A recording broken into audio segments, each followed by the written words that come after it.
Mga kabarya, welcome again dito sa channel natin, Old Coins PH 1611. Now, welcome dito sa channel natin. Now, yung mga barya na feature natin, iba't ibang bansa po. So, dito sa barya sa ating Pilipinas at sa ibang bansa. Now, another foreign na barya. Ito yung barya sa bansang Russia na naman tayo mga kabarya. So, from Russia with love. So, ito yung tinatawag nila na one ruble. So, ito yung 1 ruble sa bansang Russia. So, ma-identify natin pag sa Russia, may eagle yata to na double-headed. So, ito yung makikita natin mga kabarya. So, Russia po yan. So, 1, ito yung denomination ng 1 ruble. So, dalawa yung barya na nakuha natin.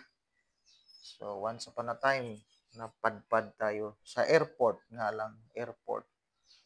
So, 1998 at 2007 mga kabarya. Now, yung equivalent value dito sa atin is 0.64 centavo. So, yung 1 ruble, 0.64 centavo lang mga kabarya. So, currency kasi nila is ruble, nickel-plated steel.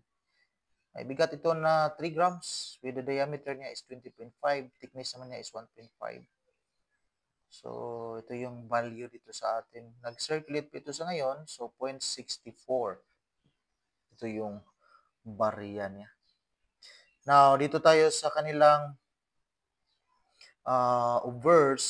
So, ito yung image of the national coat of arms nila dito. So, at frame may two double rhombuses under coat of arms right. So, while ito naman yung kaniyang reverse. So again, 0.64. Mura lang ito dito sa atin, equivalent. Kasi sa mga nakahawak nito na napadpad sa Russia, hindi kasi ito pwedeng palitan sa mga money changers. Bilang kasi yung pinapalitan nila. So at least dito may naiwan tayo na collection sa bansang Russia.